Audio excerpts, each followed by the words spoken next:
ба муносибати гусели нахустин даъватшавандагон аз ноҳияи Бобоҷон Ғафуров ба сафи қувваҳои мусаллаҳи ҷумҳурии Тоҷикистон дар назди комиссарияти ҳарбии ноҳия чорабинии бо шукӯҳи фарҳангӣ баргузор гардид.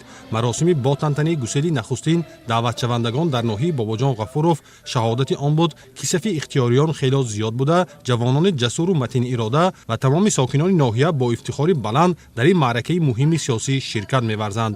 роҳбарияти мақомоти иҷроии ҳокимияти давлатии ноҳия зимни суханронӣ таъкид дошт ки аз даъват то даъват бурдани корҳои тарғиботиву ташвиқотӣ, гузаронидани озмуну мусобиқаҳои ҳарбии варзишӣ, мулоқоту вохӯрӣ бо қишрҳои гуногуни ҷомеа буд ки имрӯзҳо сафи ихтиёриён дар ноҳия хело зиёд гардида ҷавонон бо амри дилу виҷдон хизмат дар сафи артиши миллиро ихтиёр мекунанд.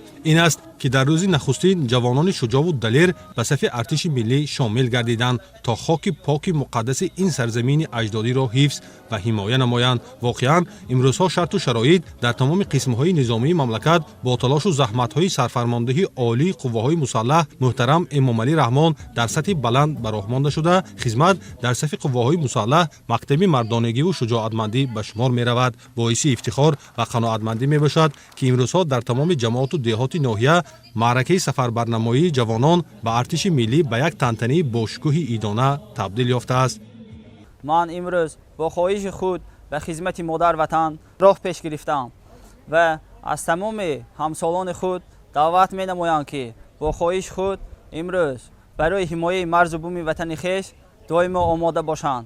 ман сокини ноҳияи Бобоҷон Ғафуру ҷамоати Овчиқалача 2024 сол донишгоҳи тиббии Россия тамом кардам. ба хохиши худам хизмат ба сафарбор шудастам. хизмат ба ватан шараф аст, ба ватан хизмат мекунем. мананда 4 писарам ҳай дуташ калонишам рафта хизматои ватана кара омад. мана ин 4 писарамам худо хоҳад рафта институтоя тамом кара омада 1 соли хизматиша худаша иҷро кара мебиёд.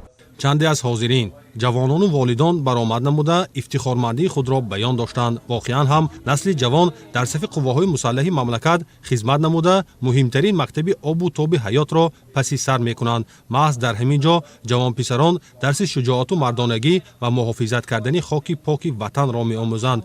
яъне хизмати ҳарбӣ нишонаи равшани эҳсоси ватандӯстӣ, дарки зарурат ва аҳамияти ҳимояи манфиатҳои давлат ва халқи Тоҷикистон мебошад. бояд тазаккур дод ки ҳамасола дар сатҳи баланд ва шукӯҳу шаҳомати хоса ташкил намудани маъракаи гусели нахустин даъватшавандагон ба ҳукми анъана даромада дар қалби ҳар як наврасу ҷавон меҳри ватан ва ифтихору саодатмандиро бедор месозад.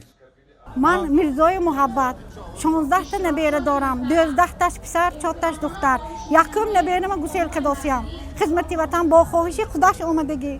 илоҳи сарбаланд рафта сарбаланд биёд. дигарошам калон шавад, худо хоҳад навбаташ ки бо хоҳиши худаш рафта мебиёд. ин хизмати ватан қарзи бачаҳои мо аст, қарзи невараҳои мо аст. ман 20 набера дорам. имрӯз яке аз набераҳоямро ба хизмати модар ватан гусел мекунам. хизмат ба ватан қарзи ҳар як ҷавонмард мебошад. касе ки модарашро дӯст медорад бояд ватанро дӯст дорад.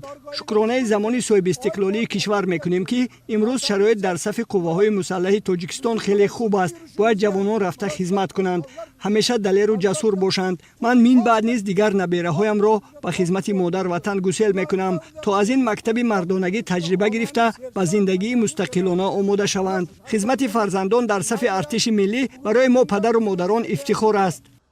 дар ин рӯз ҳамчунин аз тарафи мақомоти иҷроии ҳокимияти давлатии ноҳияи Бобоҷон Ғафуров барои даъватшавандагон дастурхони пурнозу неъмат густурда шуда барномаи фарҳангӣ боиси боридахотирии ҳозирин гардид ки то дер дар зеҳни онҳо боқӣ хоҳад монд.